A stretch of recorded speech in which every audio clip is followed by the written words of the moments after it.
Bonjour. L'argent, serviteur ou maître de la vie des hommes, comment le tenir à sa place? Quelles sont vos suggestions? Alors, de par mon expérience professionnelle, et il faut dire que j'ai été magistrat et que j'ai donc magistrat en matière correctionnelle essentiellement pendant plus de 20 ans, et que cette expérience professionnelle m'a permis de voir que l'argent pouvait entraîner toutes les turpitudes, et cela, quelle que soit la personne concernée, que ce soit des gens qui avaient de l'argent ou des gens qui n'en avaient pas. Et cet argent pouvait leur faire commettre tous les délits et crimes possibles. Ça, c'est une chose qui est certaine. L'argent, là, était tout à fait serviteur. L'argent, j'ai aussi eu l'expérience des pays du Nord ou des pays nord-américains. J'ai vu que l'argent n'était plus considéré comme quelque chose de mal et que le fait d'en avoir, d'en gagner beaucoup, était plutôt une fierté et qu'elle servait souvent, qu'elle permettait souvent de servir des nobles causes, de créer des fondations, de partir à l'aide de pays sous-développés ou autres. Et je dirais que là, l'argent est maîtrisé, contrôlé et n'est plus le maître de la vie des hommes. Je dirais que pour le tenir à sa place, il est nécessaire tout d'abord de lutter au maximum contre la pauvreté et les inégalités dans le monde, entre pays très riches et pays très pauvres. Et il est également, donc il était nécessaire pour cela de lutter notamment contre la corruption, et qu'il est également nécessaire d'éduquer les gens. Je pense que l'éducation est extrêmement importante et permet de maîtriser l'argent, et permet de savoir s'en servir quand on en a, permet de savoir que quand on n'en a pas, eh bien, c'est le travail qui va peut-être pouvoir vous permettre d'en avoir, et qu'il est nécessaire d'aimer son travail, de le faire bien et d'accepter ce qu'il vous rapporte. Voilà quelles sont mes suggestions. Quelle est la question que vous aimeriez que l'on vous pose à propos de l'argent et quelle serait votre réponse?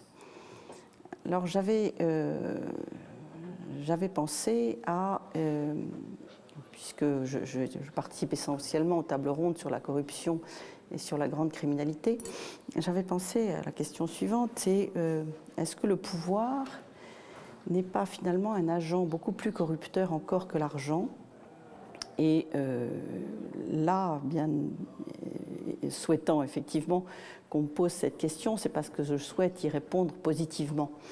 Là encore, c'est mon expérience professionnelle et maintenant mon expérience au sein de Transparency International, où je milite, qui me permet de dire qu'en effet, si l'argent est quelque chose qui domine le monde et qui fait courir le monde, le pouvoir est encore plus pernicieux. Le pouvoir, c'est vraiment le pouvoir qui n'apporte pas forcément l'argent, mais le pouvoir que l'on obtient souvent grâce à l'argent.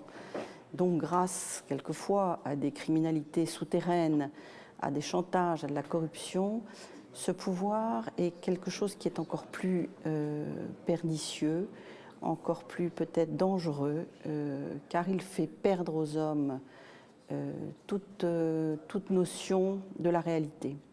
À partir du moment où vous êtes dans le pouvoir et vous y restez trop longtemps, eh bien, vous ne savez plus ce que c'est que la vie, et vous avez l'impression que tout vous est permis et que vous ne devez jamais être puni, que vous ne devez jamais être arrêté, et que cette quête du pouvoir ne doit jamais vous être enlevée. Comment expliquez-vous que les pays nordiques soient moins corrompus? Alors,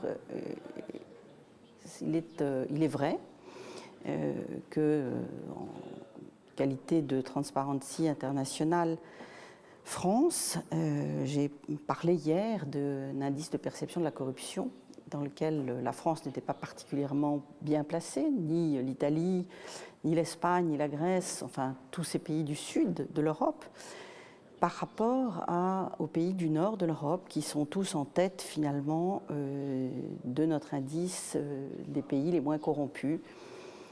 Et dans la salle, quelqu'un nous a expliqué que corrompre, tricher, ne pas payer ses impôts, ne pas se servir de l'argent public, c'était quelque chose qui était honteux et que les gens ne font pas. Et je crois qu'en réalité, dans les pays du Nord, et on a un peu parlé aussi de cette classification entre pays d'origine catholique ou chrétienne, enfin catholique et puis pays au contraire protestants, on n'a pas la même notion de l'argent. Dans le Sud, l'argent, c'est quelque chose qui est mal. Et donc, quand on en a, on le cache ou on soupçonne qu'il a été acquis de façon illégale. Dans le Nord, l'argent, c'est quelque chose, au contraire, qui est une reconnaissance de ce que l'on a fait, de ce que l'on a bien fait, peut-être de son génie.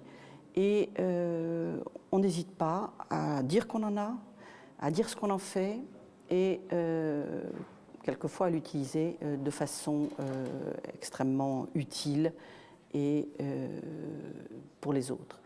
Donc je pense que c'est pour cette raison, pour ce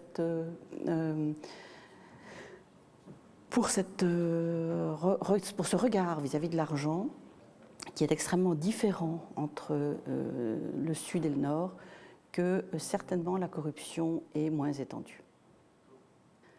Merci à vous et au revoir.